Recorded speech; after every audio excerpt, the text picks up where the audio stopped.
Una de las preguntas que quisiéramos con la finalidad también de concluir esta entrevista es el caso de las empresas del Estado.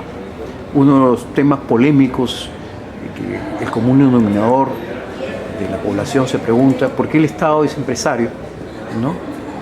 Como el caso de Sedapal, por ejemplo, que hasta la hora lo debemos liberar, lo debemos vender, lo debemos pasar.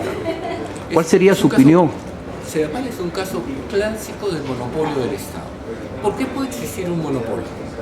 O porque es el único que tiene un recurso absolutamente limitado en el mundo. Diverso con los diamantes, por ejemplo.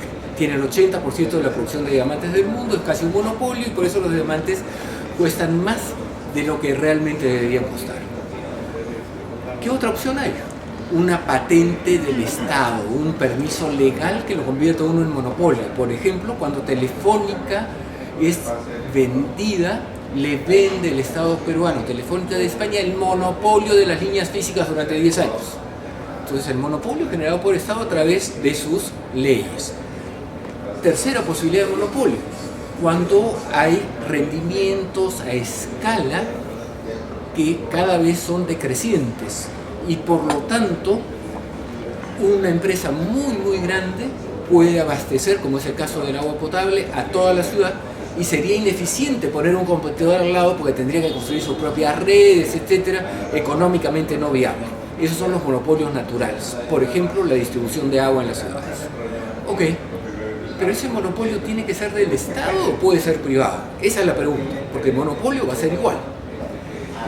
Y ahí es claro que si es del Estado, vamos a tener los problemas que tiene Sedapal. El 50% del agua se pierde en el camino.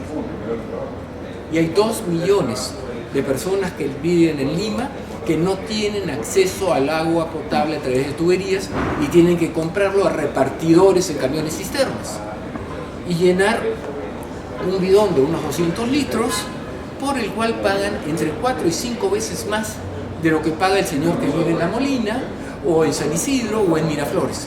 Pero ese señor es extremadamente pobre y le cuesta 5 veces más ese recurso vital. ¿Por qué? Porque hay un monopolio del Estado. Igual sucedía con Telefónica. Casi nadie tenía teléfono en su casa porque demoraba muchos años y era muy caro. Una vez que se privatizó, todo el que quiere tener un teléfono lo tiene en 3 días a lo sumo, porque si no le compran a la compañía competidora. ¿Usted cree que una empresa privada dejaría 2 millones de clientes sin abastecer? No hay forma, los abastecería inmediatamente. Pero dicen, pero el agua potable, privada. Bueno, yo les pregunto, La Habana, Cuba, ¿es el Estado el que provee el agua de La Habana? Uno pensaría, claro, si es un régimen socialista, ¿cómo no va a ser? Bueno, el agua es privada en Cuba. Aguas de Barcelona maneja el agua de La Habana. Entonces, esos mitos que no puede ser privado realmente dan risa. Bien, corresponden a una forma de pensar de hace 100 años atrás. Esa gente se quedó congelada en su forma de pensar. Hoy día vamos, por ejemplo, a Francia, un país que tiene algunos tintes socialistones, ¿no, verdad? Clásicamente por el tema de la fraternidad en su revolución. ¿Y a quién la provee? Mayoritariamente privada. ¿Y hay algún problema? Ninguno. ¿Por qué? Y si el Estado tiene que supervisar y sancionar a alguien porque lo está haciendo mal, ¿se va a sancionar a sí mismo? ¿Le va a poner una multa a Sedapal? ¿De cuánto? ¿De 1 millón? ¿De 10 millones? ¿De 100 millones? Ok, si se la pone, ¿quién lo va a pagar? Nosotros. O sea, no hay forma. Si fuera una empresa privada y no cumple con algún requisito de calidad o de abastecimiento o algo, el Estado sí va a actuar. El Estado es como el árbitro, tendría que estar ahí de supervisor. Pero lo ideal, sin duda alguna, es que el agua potable en Lima y en todas las capitales de provincias sea privada. Eso le va a causar un beneficio enorme a los ciudadanos. Algo similar sucedió con la energía eléctrica. La energía eléctrica antes la proporcionaba con la estatización que hizo Velasco solo el Estado. Hoy día hay unas poquitas empresas de generación estatales que no representan ni el 8% de la producción y el resto es todo privado. ¿Qué pasó con los costos de la energía y con los costos de la telefonía? Han bajado, no han subido por estar en manos privadas. ¿Por qué? Porque hay mayor eficiencia en la producción y hay mayor cantidad de clientes. Se ha abastecido a muchos más peruanos de energía eléctrica y de comunicaciones que nunca antes en la historia. Todo a cargo de empresas privadas, con precios cada vez menores porque hay competencia y además hay un organismo regulador del Estado que supervigila que ninguna cometa algún tipo de exceso. Okay.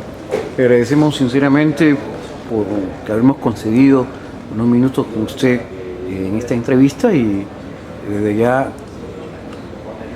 próximamente lo estaremos molestando de repente para algunas otras cosas, a ver qué cosas nos dicen nuestros suscriptores y también qué cosas nos dicen o qué opinan en las redes sociales. Muchas gracias. Perdón. Un placer.